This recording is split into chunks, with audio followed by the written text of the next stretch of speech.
Bolt.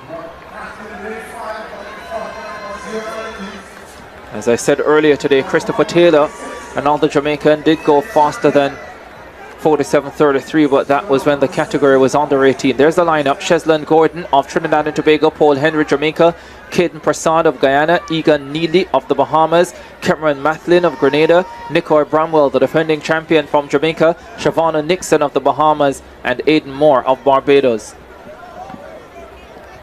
Fastest in qualifying was Mathlin from Grenada. The defending champion coming through with just the 5th fastest time. Wagwan, my favorite people, welcome back to my YouTube channel, and if it is your first time here with me, ensure to hit that subscription button. And to my subscribers, thank you so much for your support and continue doing so. So in today's episode, we are going to take a closer look at two exciting young athletes, that is Anthony Cox and Bramwell. Bramwell indeed did a very good performance, and Usain Bolt's 22-year record finally broken by Jamaica's new sprint star, that is Bramwell. Ensure to stay tuned because I'll be back with further insights, and all credit goes to the original broadcaster of this video. You see Mathlin there. The hopes of the nation on his shoulders. On your mark. There's the defending champion, Nicoy Bramwell. Goes in lane number 6, has the kinesia tape on the right hamstring. That's been the bother for him in recent weeks.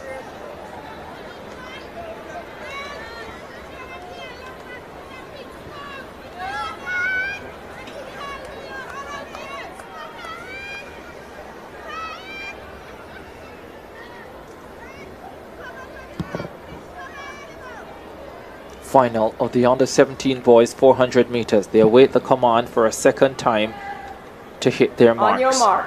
Gordon, Trinidad and Tobago, Henry, Jamaica, Prasad, Guyana, Neely, Bahamas, Mathlin, Grenada, Bramwell, defending champion, Jamaica, Nixon, Bahamas, and Moore, Barbados.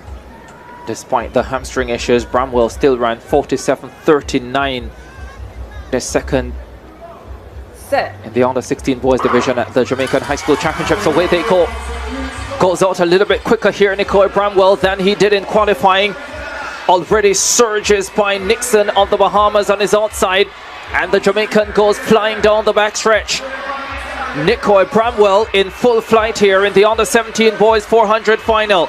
His countryman Paul Henry is also running well and moving through in lane number 2. Under 200 meters to go.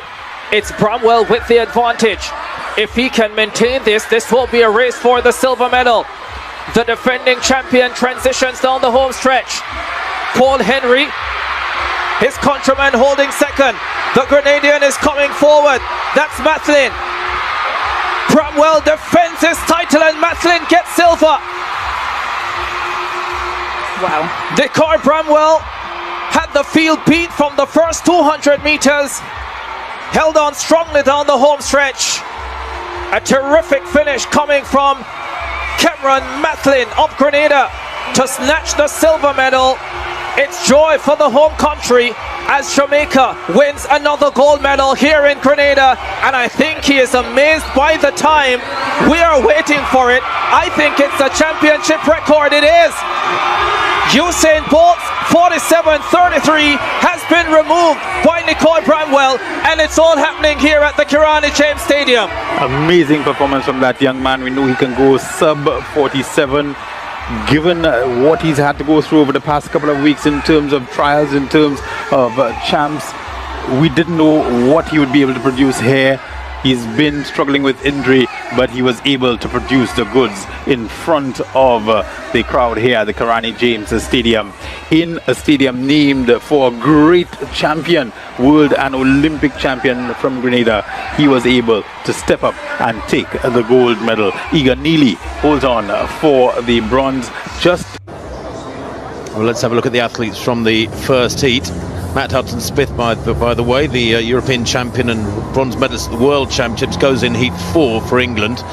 There's the lineup: Geldenhuys of Namibia, Timbachi of Vanuatu, Anthony Cox of Jamaica, Solomon of Australia. Steve Solomon, watch him Kumaraj of Sri Lanka, Desroy Jordan of St Vincent and the Grenadines, and Shea Lara of Trinidad and Tobago on the outside.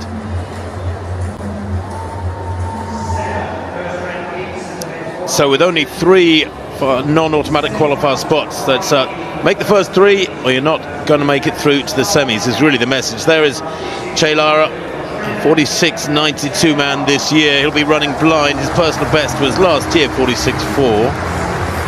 In lane 7 for St Vincent and the Grenadines. He's actually the national 800 metres champion this year. Desroy Jordan, the 21-year-old, best of 47.76 this year. In 6, Kalinga Kumaraj of Sri Lanka, 3 times their champion and the reigning champion. Set his personal best actually, but back on the 23rd of April. He hasn't raced since the middle of June. In 5, the very experienced Australian Steve Solomon, 8th in the Olympic Games in London 2012. Remember that, 10 years ago now. A semi-finalist in Tokyo last year, and he holds the Australian record for 400 indoors at 45.4. Good athlete. There's Anthony Cox of Jamaica. Had COVID in Eugene, but was able to compete in the heats of the 4x400 for his nation. Came 3rd in the Jamaican Championships earlier on this summer. There's Obedia Timbaki of Vanuatu. Went out in his heat of the World Championships, the 19-year-old, best of 52.85 this year, and that is his lifetime best. And then in 2 is Ivan Dani Geldenhuis of Namibia, 21 in a few days' time, the South African semi-finalist in the African Championships in Mauritius back in early June, but he hasn't raced either since early June, the 20-year-old Geldenhuis. 46.4 his best this year. Remember, the first 3 go through by right, so he'll be right on the cusp of it, will Ivan Dani Geldenhuis. On your marks. Reigning champion is Makwala. He's up Makwala of Botswana.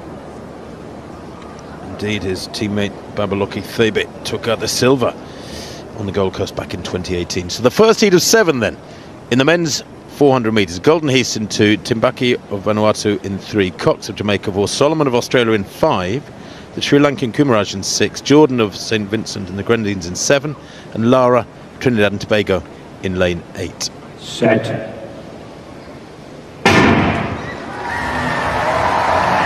Well, qualifying from this should be a formality for an athlete of the calibre of Steve Solomon of Australia, but he'll want a solid run. He's in 5. They're right in the centre in the yellow with the greenish shorts, 4th from left at the moment, moving well down the back straight. And actually quickest away is Kumaraj of Sri Lanka, really quick through the first 200 in that blue strip. He's a 45.8 performer this year, but he leads at the moment by quite some margin. Solomon going okay right in the centre. Inside him, the Jamaican vest of Anthony Cox is moving well around the second bend as they come into the straight. Kumaraj has given 101% through the first 300. Now he's chased down by the big figure of Cox, the Jamaican, who looks very strong for the last 50. Solomon follows him through, and he's under real pressure here for 3rd place, and I think he just loses out there to Geldenhuis of Namibia, who gets 3rd spot. It is the first 3, remember, who go through by right. And I think, despite giving everything for the first 380, it was nearly enough. Kumaraj of Sri Lanka might just have got run out of it. It was very tight at the line. No doubting the strong finish and fine form of Anthony Cox. Maybe a little bit frustrated after not being able to give his all in Eugene a couple of weeks back because of COVID. But he wins in 45.51. That is only a couple of clicks outside his lifetime best from earlier on this season. And Steve Solomon, 45.98, a solid 2nd for Australia. And it was Ivan Dani Geldenhuis of Namibia who took 3rd place, 46.51. Kumaraj will have to wait and see, but 46.53, I'm not sure it'll be quick enough. Desroy Jordan of St Vincent and the Grenadines, a personal best for him. Significant leap forward, 47.29. I was absolutely willing the Sri Lankan 3rd from the left here as we look at it to get himself home in the top 3.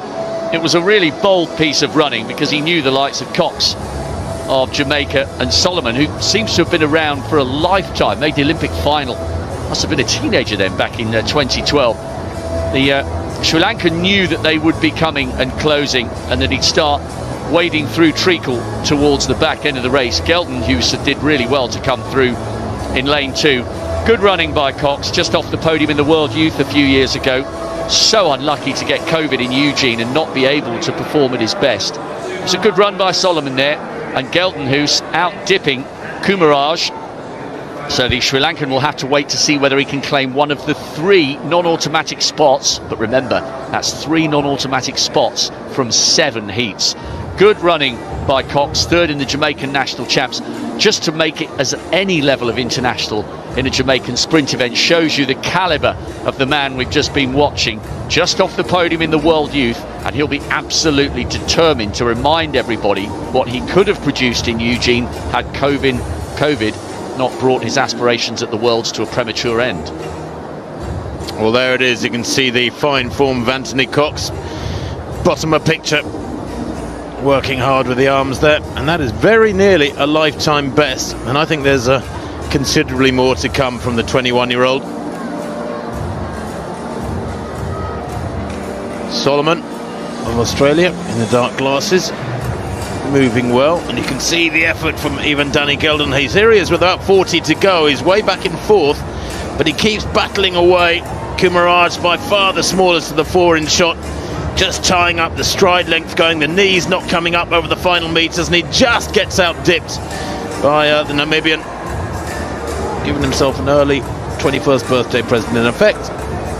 There it is. Anthony Cox wins for Jamaica, 45.51, a lovely big capital Q beside his name. Steve Solomon likewise for Australia in 2nd place, and Geldenhuis of Namibia taking that precious 3rd spot by 4 100ths of a second. Sorry, 2 100ths of a second. Wagwan, welcome back once more to my channel, and I hope you've watched the video. You've seen the exciting young athletes Anthony and Bramwell. Their outstanding performances have sent a very clear message that Jamaica's next wave of championships have arrived. Oh my God, Usain Bolt's 22-year record finally broken by Jamaica's new sprint Bramwell. Indeed, he did a very good job. Bramwell did it, and his outstanding performance have sent a very clear message that Jamaica's next wave of champions have arrived. Before we get started, don't forget to like this video, subscribe to the channel, and turn on notifications so you never miss the latest updates from the world of track and field.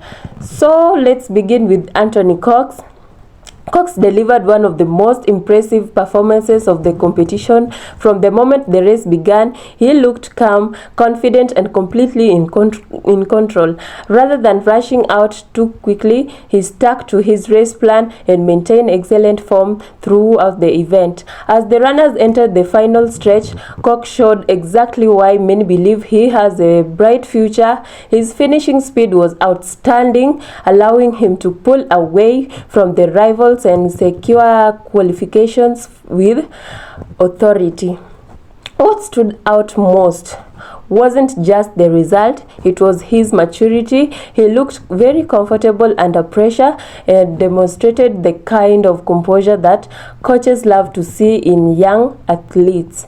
This performance suggests that Cox has the potential to become a major force for Jamaica in the men's 400 meters if he continues to develop. Indeed, Usain Bolt, world under 17 400 meter at the 2024 Carifta, he did a very good job, and though Usain Bolt's 22-year record finally broken by Jamaica's new sprint star, that is Bramwell. So let's talk about Bramwell. Also delivered a performance that deserves plenty of attention. He ran a smart and disciplined race, staying within striking distance before producing a strong finishing when it mattered most.